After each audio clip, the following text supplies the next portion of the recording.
আজ এ ধর্মের এই অধপতনের কারণ কি জানেন? আমাদের ইসলাম পার্শ্ববর্তী ইসলাম ধর্মে মসজিদে নামাজ পড়তে গেলে টুপি পড়তে হয় তো? জোরে বলবেন হয় তো?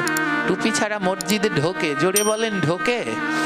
কাউকে দেখেছেন একটা থাল নিয়ে দাঁড়িয়ে তাকে মসজিদের সামনে টুপি নিয়ে আসো, টুপিটা পরে ঢোকো, কেউ বলে? কোনোদিন শুনেছেন? এই সনাতন ধর্মে এখনো ভাগবত পাঠ হলে, এখনো নাম কীর্তন হলে, এখনো হরিবাসর হলে একজনকে থালা নিয়ে নিয়ে ঘুরতে হয়, আসো তিলক পরো, তিলক পরো। কেন আমরা বাড়ি থেকে একটু তিলক পরে আসতে পারি না? যার বাড়ির পাশে কৃষ্ণ ভক্ত আছে সে বড় ভাগ্যবান। দরজা খুলে উঠেই যদি কৃষ্ণ ভক্তের বদন দর্শন করেন, হ্যাঁ কৃষ্ণ ভক্তের বদন দর্শন করলে কি হয় ধ্যান দিন। আজ এ ধর্মের এই অধপতনের কারণ কি জানেন? আমাদের ইসলাম পার্শ্ববর্তী ইসলাম ধর্মে মসজিদে নামাজ পড়তে গেলে টুপি পড়তে হয় তো? জোরে বলবেন হয় তো? টুপি ছাড়া মসজিদে ঢোকে? জোরে বলেন ঢোকে?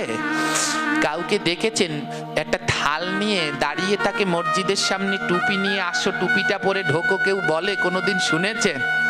খ্রিস্টান ধর্মে চার্চে যেতে হলে গলায় একটা ক্রুশ পড়তে হয়, একটা প্লাস চিহ্ন পড়তে হয়, ওটা না পড়লে চার্চে ঢুকতে দেয় না। দেখবেন তো চার্চের সামনে কেউ থালায় করে নিয়ে দাঁড়িয়ে আছে কিনা, আসো এটা গলায় পরো ঢোকো, নেই। বুদ্ধ ধর্মে প্যাগোডায় যেতে হলে ফুলের তোড়া নিয়ে যেতে হয়। যান প্যাগোডায় কেউ গিয়েছেন? ওই কুয়াকাটা যাবেন আমাদের ওদিকে, কুয়াকাটা বুদ্ধ মন্দিরে দেখবেন ফুলের তোড়া সাজানো বুদ্ধদেবের পাশে। ওদের নিয়ম হলো মন্দিরে ওদের প্যাগোডায় যেতে হলে ফুলের তোড়া নিয়ে যেতে হবে। কোনো কেউ একটা থালা নিয়ে দাঁড়িয়ে থাকে না, নেও ফুল নেও তারপরে যাও। কিন্তু ওরা যারটা সে নিয়ে আসে। ইসলাম ধর্মে যারটা টুপি পরে নামাজ পড়তে যায়, খ্রিস্টান ধর্মে যার ক্রুশ পরে সে চার্চে যায়, বুদ্ধ ধর্মে যার ফুলের তোড়া সে নিয়ে প্যাগোডায় যায়। কিন্তু দুঃখের কারণ কি জানেন? এই সনাতন ধর্মে এখনো ভাগবত পাঠ হলে, এখনো নাম কীর্তন হলে, এখনো হরিবাসর হলে একজনকে থালা নিয়ে নিয়ে ঘুরতে হয়, আসো তিলক পরো, তিলক পরো। কেন আমরা বাড়ি থেকে একটু তিলক পরে আসতে পারি না? আসার সাথে সাথে কতজন বলছে জানেন বাবা, এই জায়গা বিল্লমঙ্গল বাবা পাঠ করতে আসে, অনেকজন পাঠকের নাম বললো, এ আসছে আসছে আসছে। আরে আসছে, আমাদের মান রাখলে কোথায়? এখনো তো মানই রাখতে পারিনি। এখনো 3 ভাগ 10 ভাগদের 2 ভাগই তিলক পরে মন্দিরে আসতে পারিনি। মহাপ্রভু বললেন, তিলক যদি নাহি থাকে বিপ্রের কপালে, শ্মশান সাদৃশ্য কপাল বেদে তাহা বলে। আরে ইসলাম ধর্মে যেমন টুপি না পরে মন্দিরে প্রবেশ করা যায় না, সনাতন ধর্মেও কপালে তিলক না থাকলে মন্দিরে প্রবেশ করা যায় না। এখনো আমাদের তিলকের থালা নিয়ে নিয়ে ঘুরতে হয়। বাজারে যেতে হলে তো কেউ বলে না তিলক পরে যাও, জীবনেও বলবো না, অফিস আদালতে বলবো না, কিন্তু মন্দিরে আসার আগে, ভাগবতে আসার আগে অন্তত তিলক পরে আসো বাবা, তিলক পরে আসো মা। এ সোনো পাউডার লিপস্টিক কত কি দিয়ে সারাদিন সাজি, মরলে পরে দিয়ে একটা দিয়েও সাজাবে? সেদিন কি দিয়ে সাজাবে? যে তিলক সারা জীবন পড়েছে তাকেও দেবে, আর যে না পড়েছে তাকেও দেবে। তা যেটা পরে শেষের দিনে যাব সেটা পরে কেন পরবো না? তাই বললেন, বসুন্ধরা বসতি চ সয়াধন্যা, যার বাড়ির পাশে কৃষ্ণ ভক্ত আছে সে ধন্য, কারণ সে দরজা খুলে যখন কপালটা দরজাটা খোলে, কোনো ভক্ত দেখলেই দেখে কপালে তিলক, আর যার কপালে তিলক তার হৃদয়ের মধ্যে আমার গোবিন্দ। আর যার কপালে তিলক নাই, ওই যে প্রভু বললেন, আমার কথা না, খুলুন চৈতন্য ভাগবত, প্রভু বললেন তিলক নাহি যদি বিপ্রের কপালে, শ্মশান সাদৃশ্য কপাল, বেদে তাহা বলে। বলছে যা বিপ্রমাণে ব্রাহ্মণ, ব্রাহ্মণকে দর্শন করলে শুদ্ধ। ওই জগতে দুই জাতিকে দর্শন করলে শুদ্ধ, এক হলো গো আর দুই হলো ব্রাহ্মণ। তাই ভগবানের থেকেও এই দুইজনের ক্ষমতা বেশি। তাই গোবিন্দকে প্রণাম করবার আগে এই দুইজনের নাম স্মরণ করতে হয়। নমো ব্রহ্মণ্য দেবায় গো ব্রাহ্মণ হিতায় চ। গো এবং ব্রাহ্মণ দুজন পবিত্র। মহাপ্রভু বললেন সেই ব্রাহ্মণ পর্যন্ত শুদ্ধ থাকে না যদি কপালে তিলক না থাকে। শ্মশান সাদৃশ্য কপাল। তাই যার বাড়ির পাশে কৃষ্ণ ভক্ত আছে, সকালবেলা দরজা খুললে কপালে তিলক যুক্ত ভক্ত দেখতে পায়। তাই সেই বসতির জীবন ধন্য, বসতির জীবন ধন্য। বসতি চ সয়া ধন্যা। একবার কৃষ্ণ ভক্তের দর্শন করলে মা 1000 বার গঙ্গা স্নানের ফল হয়ে যায়। চিন্তা করতে পারছে কি গুণ? এর জন্য প্রভু বললেন আমার থেকে আমার নাম বড়, নামের থেকে আমার ভক্ত আরো বড়। ও বৈষ্ণব কবি বললেন তাই বুঝি দর্শন করলেই 100 বার গঙ্গা স্নানের ফল? তোমাদের এই ভক্তের আর কোনো গুণ আছে? বলে আছে। ভক্তের বাতাস যদি লাগে কারো গায়, 100 জন্মের পাপটা দূর হয়ে যায়। বলে আরেকটা গুণ শুনবে, কৃষ্ণ ভক্তের গুণ শুনবে। যদি ভক্তের বাতাস গায়ে লাগে, ওই বাতাসে যেমন সব উড়ে যায়, কৃষ্ণ ভক্তের বাতাসের এমন ক্ষমতা 100 জন্মের পাপ উড়ে যায়। এর জন্য আমি সবাইকে বলি মাগো, যতটা সময় পারবেন একটু ভক্তদের পাশে এসে বসবেন। এই যে জায়গাটায় বসেছেন এখানটায় অত্যন্ত কৃপা। একটু বাতাস লাগলে 100 জন্মের পাপ দূরে যায়। যতটা পারবেন এই চেয়ার, এই যে আমায় একটা দিয়ে দিয়েছেন সোফা, এগুলো আমি পছন্দ করি না। এতে আমার আরো কষ্ট হচ্ছে। হরিকথা শোনবার, কীর্তন করার নিয়ম আছে। যিনি কীর্তন করবেন তাকে বসতে হবে সুপদ্মাসনে, আর যারা শ্রবণ করবে এদেরকে বসতে হবে সুকাসনে। এই সোফা চেয়ার এগুলো কৃষ্ণ কথা শোনার জন্য উত্তম নয়। এগুলো কাদের জন্যে? যারা বসতে পারে না, যাদের কোমরে ব্যথা, হাঁটুতে ব্যথা, তারা বসবেন। তাদের জন্য কোনো অসুবিধা। যেই পাঠকদের হাঁটু কোমর ব্যথা, নিচে বসতে আসন করতে সমস্যা, তারা বসবে। আমার মতো এখনো খাসি একটা, এখন যদি এইটাকে এই দেন তাহলে হয়? দেবেন না। আমার পাঠে সমস্ত দেবেন না। যদি দেন যেন আমি আসন করে বসতে পারি। এই যে আসন করেই বসছি, কিন্তু কষ্ট হচ্ছে। হ্যাঁ, চেয়ারে বসবেন না। বসবেন তারা যারা কোমর ব্যথা, মাজা ব্যথা, মায়েরা, তারা বসবেন। যারা বসতে এখন পর্যন্ত নিচে পারেন বসে যান, কারণ এখানে না বসলে যে ভক্তের বাতাসটা লাগবে না। আর ও বাতাসটা না লাগলে যে 100 জন্মের পাপ যাবে না। হ্যাঁ, ওতে তো পাপ যাবে না। এখানটা একটু বসুন। এখানটায় যে কি প্রেম আছে, না বসলে বুঝতে পারবেন না। দেখুন এখনো কত বৃদ্ধ মায়েরা বাবারা এখানটায় এসে বসেছে, আর কতজন তাদের থেকেও বয়স কম, তারা আপনারা চেয়ারে বসেছেন। অনেকে হয়তো মনে মনে কষ্ট পাচ্ছেন, কিন্তু আমার একটা কথা শুনুন, বিধি যে মানে না ব্যাধি তাকে ছাড়ে না। আমাদের ব্যাধি ছাড়ছে না, কারণ আমরা বিধি মানছি না।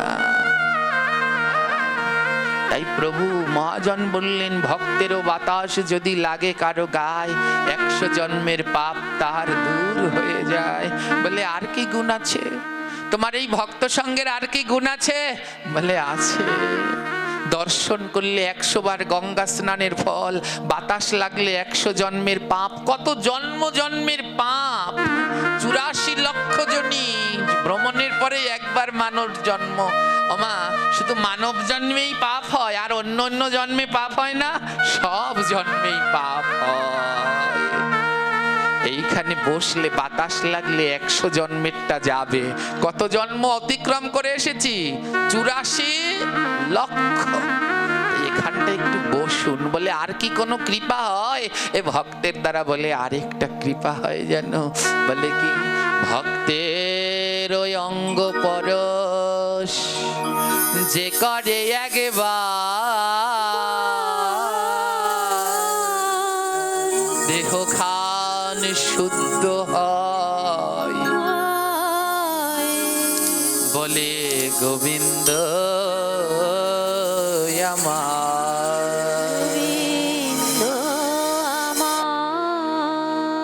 বলে এই ভক্তের পরশ করলে পরে এই তাপিত দেহটা শীতল হয়, শুদ্ধ হয়, শুদ্ধ হয় গো।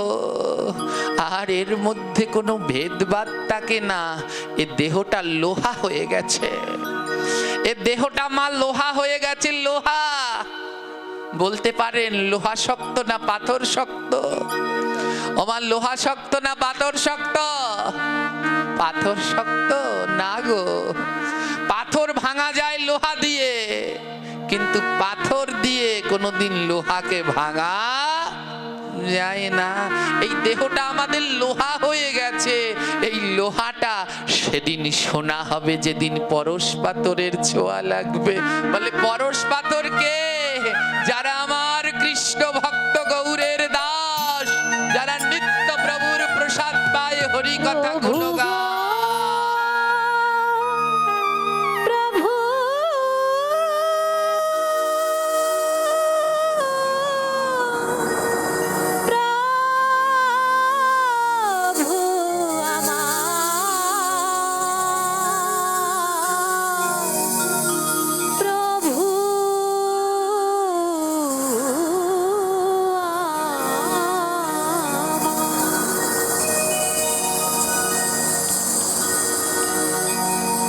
জয় নিতাই।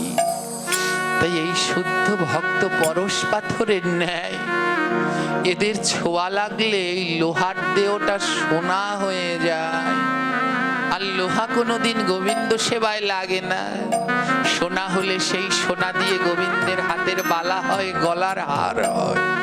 মহাজন বলে প্রভু গো, এই ভক্তের পরশ পেতে পেতে আমার দেহটা যেন সোনা হয়, কিন্তু সেই সোনা দিয়ে যেন তোমার গলার হার হই না, হাতের বালা হই না, মাথার চূড়া হই না। প্রভু বলে তাহলে কি হতে চাও ভক্ত? প্রভু বললেন তোমার চরণে তলে নূপুর করো,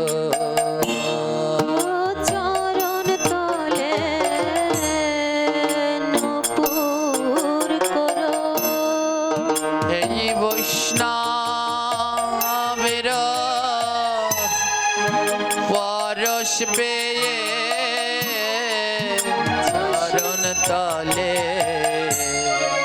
নূপুর কর। বৈষ্ণবের পরশ পেয়ে তোমার চরণ তলে নূপুর করো। বলে আমি যদি কোনোদিন বৈষ্ণবের পরশ পেয়ে এই লোহার দেহ সোনা হয়, তবে যেন গোবিন্দের চরণে নূপুর হতে পারি। ও এই বৈষ্ণবের দর্শন করলে গঙ্গা স্নানের ফল, বাতাস লাগলে 100 জন্মের পাপ যায়, পরশ পেলে দেহটা পবিত্র হয়। তোমাদের ভক্তদের আর কি কোনো গুণ আছে? বৈষ্ণব কবি বললেন আরেকটা গুণ আছে, আরেকটা গুণ আছে। বলে সে গুণটা কি? বলে শুনবে। বৈষ্ণবের চরণ ধুলি যে করে ধারণ,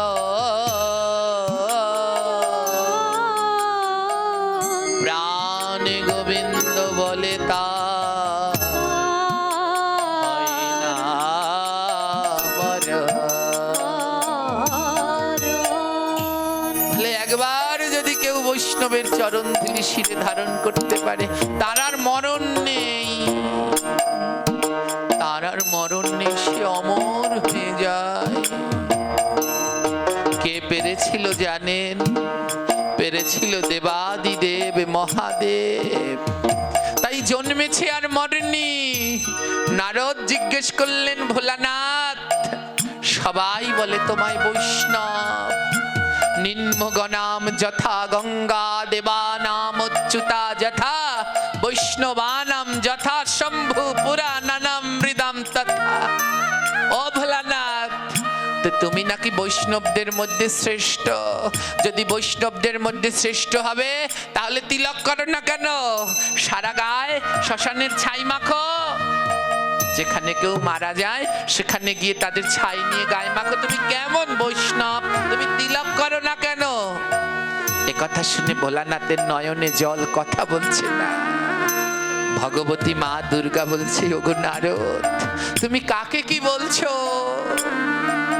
তুমি জানো আমার ভোলানাথ কেউ মারা গেলে ওই শ্মশানে গিয়ে শ্মশানের ছাই সারা গায়ে মাখে। কিন্তু জানো নারদ, আমার ভোলানাথ সব শ্মশানের ছাই গায়ে মাখে না।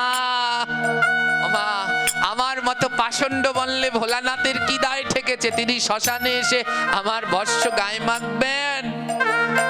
মা পার্বতী বললেন, শোনো নারদ, সব শ্মশানের ছাই ভোলানাথ গায়ে মাখে না। নারদ বললেন, কোন শ্মশানের ছাই মাখে? মা পার্বতী বললেন, যে কৃষ্ণ ভক্ত প্রতিদিন দ্বাদশ অঙ্গে তিলক করে সে যদি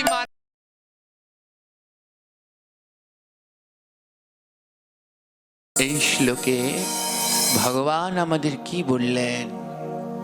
কুলম পবিত্রম। কোন কুলে কোন বংশে যদি একজন কৃষ্ণ ভক্ত সন্তান জন্মগ্রহণ করেন, ভগবান বললেন ওই বংশের ওই কুলের আর কোনো ভয় নেই।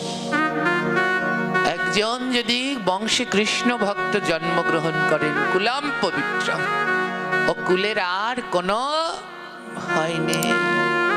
এক কৃষ্ণ ভক্তের গুণে কুল উদ্ধার হয়ে যায়, বংশ উদ্ধার হয়ে যায়।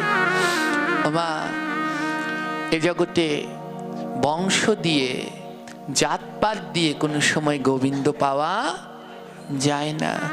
যেই কুলেই জন্মগ্রহণ করি না কেন, যদি কৃষ্ণ ভজন করতে পারি, ডাকার মতো ডাকতে পারি, অনায়াসে গোবিন্দ লাভ করা যায়। প্রভু বললেন, কৃষ্ণ ভজনে নাই জাতি কুল বিচার, যেই জানা কৃষ্ণ ভজে সেই তো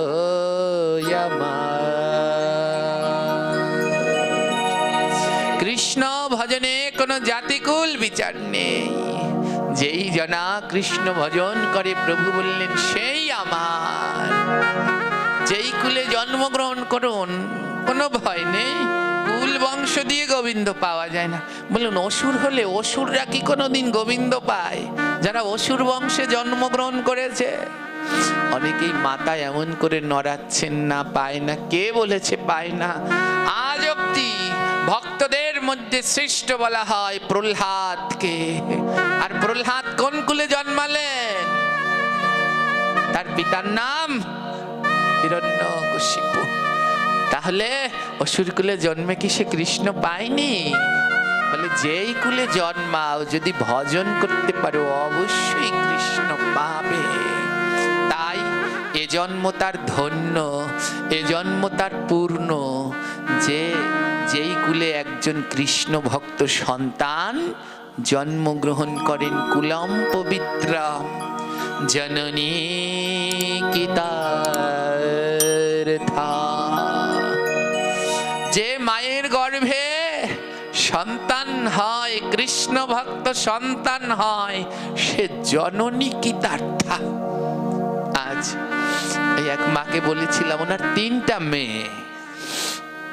বলে চিন্তা হয় যদি একটা ছেলে থাকতো। আমি মাকে বললাম, মা, ছেলে মেয়ে দিয়ে কিচ্ছু হয় না। এ জগতে ছেলেও উদ্ধার করতে পারে না, মেয়েও উদ্ধার করতে পারে না। এ জগতে উদ্ধার করতে পারে সন্তান। একটা নারীর, একটা পুরুষের 2টো ছেলে থাকতে পারে, 3টা মেয়ে থাকতে পারে, 5টা ছেলে মেয়ে থাকতে পারে, কিন্তু 5টা সন্তান হয় না। সন্তানকে ওই 5 জনার ভিতরে যে কৃষ্ণ ভজন করে তাকে বলে সন্তান। হ্যাঁ, 5টা ছেলে মেয়ে হয় কিন্তু 5 জনই সন্তান হয় না। যারা কৃষ্ণ ভজন করে তারা সন্তান। তাই জননী কি তার্থা, যেই মায়ের গর্ভে কৃষ্ণ ভক্ত সন্তান জন্মগ্রহণ করে ও জননী কি তার্থা, ওই মাকে বলা হয় রত্নগর্ভা মা। রত্নগর্ভা মা বলা হয় তাকে। আর কি বললেন, বসুন্ধরা বসতি চ সয়াধন।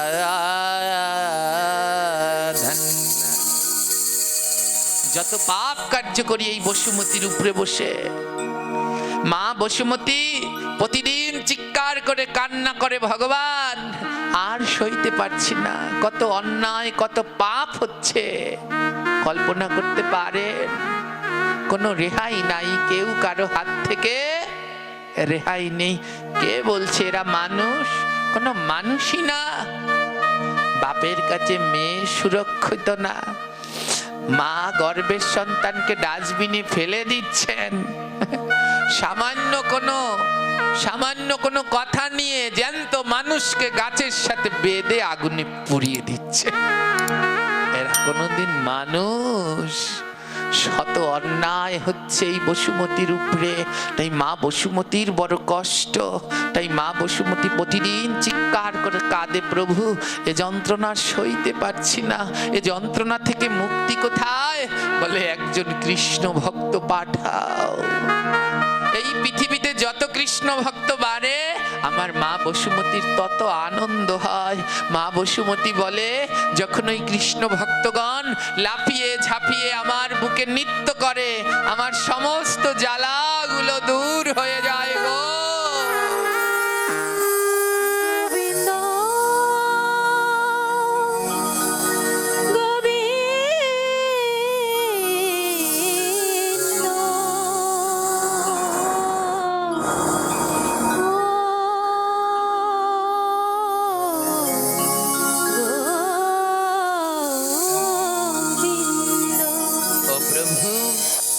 আরেকজন কৃষ্ণ ভক্ত পাঠিয়ে দাও, বসুন্ধরা সয়াধন্যা। যখন একজন কৃষ্ণ ভক্ত মা বসুমতী পায়, তিনিও ধন্য হয়ে যায়। বসতি চ সয়াধন্যা। আর তার ভাগ্য সব থেকে ভালো, যার বাড়ির পাশে একজন কৃষ্ণ ভক্ত বাস করেন। ওই বসতির ভাগ্য অনেক ভালো। গ্রন্থ বলল কেন তার ভাগ্য ভালো কেন? মহাজন বললেন, একবার যদি হয় কারো ভক্তের দর্শন, 100 বার গঙ্গা স্নান হয় তার। বলে একবার যদি কারো ভক্তের দর্শন হয়, সঙ্গে সঙ্গে 100 বার গঙ্গা স্নান হয়। নরোত্তম ঠাকুর পদে গাইলেন, গঙ্গার পরশে হয় পশ্চাতে পাবন, দর্শনে পবিত্র করা এই তোমার গুণ। গঙ্গার পরশে হয় পশ্চাতে পাবন। গঙ্গায় স্নান করলে পরে এসে ভগবান উদ্ধার করে, কিন্তু ভক্তের বৈষ্ণবের এমন গুণ দর্শনেই পবিত্র করে দেয়। তাই একবার যদি কোনো ভক্তের বদনের পানে তাকাও, সঙ্গে সঙ্গে 100 বার গঙ্গা স্নান হয়ে যায়। তাই যার বাড়ির পাশে কৃষ্ণ ভক্ত আছে সে বড় ভাগ্যবান। দরজা খুলে উঠেই যদি কৃষ্ণ ভক্তের বদন দর্শন করেন, হ্যাঁ মা, কৃষ্ণ ভক্তের বদন দর্শন করলে কি হয় ধ্যান দিন। আজ এ ধর্মের এই অধপতনের কারণ কি জানেন? আমাদের ইসলাম পার্শ্ববর্তী ইসলাম ধর্মে মসজিদে নামাজ পড়তে গেলে টুপি পড়তে হয় তো? জোরে বলবেন হয় তো? টুপি ছাড়া মসজিদে ঢোকে? জোরে বলেন ঢোকে? কাউকে দেখেছেন একটা থাল নিয়ে দাঁড়িয়ে তাকে মসজিদের সামনে টুপি নিয়ে আসো, টুপিটা পরে ঢোকো, কেউ বলে? কোনোদিন শুনেছেন? খ্রিস্টান ধর্মে চার্চে যেতে হলে গলায় একটা ক্রুশ পড়তে হয়, একটা প্লাস চিহ্ন পড়তে হয়, ওটা না পড়লে চার্চে ঢুকতে দেয় না। দেখবেন তো চার্চের সামনে কেউ থালায় করে নিয়ে দাঁড়িয়ে আছে কিনা, আসো এটা গলায় পরো ঢোকো, নেই। বুদ্ধ ধর্মে প্যাগোডায় যেতে হলে ফুলের তোড়া নিয়ে যেতে হয়। যান প্যাগোডায় কেউ গিয়েছেন? ওই কুয়াকাটা যাবেন আমাদের ওদিকে, কুয়াকাটা বুদ্ধ মন্দিরে দেখবেন ফুলের তোড়া সাজানো বুদ্ধদেবের পাশে। ওদের নিয়ম হলো মন্দিরে ওদের প্যাগোডায় যেতে হলে ফুলের তোড়া নিয়ে যেতে হবে। কোনো কেউ একটা থালা নিয়ে দাঁড়িয়ে থাকে না, নেও ফুল নেও তারপরে যাও। কিন্তু ওরা যারটা সে নিয়ে আসে। ইসলাম ধর্মে যারটা টুপি পরে নামাজ পড়তে যায়, খ্রিস্টান ধর্মে যার ক্রুশ পরে সে চার্চে যায়, বুদ্ধ ধর্মে যার ফুলের তোড়া সে নিয়ে প্যাগোডায় যায়। কিন্তু দুঃখের কারণ কি জানেন? এই সনাতন ধর্মে এখনো ভাগবত পাঠ হলে, এখনো নাম কীর্তন হলে, এখনো হরিবাসর হলে একজনকে থালা নিয়ে নিয়ে ঘুরতে হয়। আসো তিলক পরো, তিলক পরো।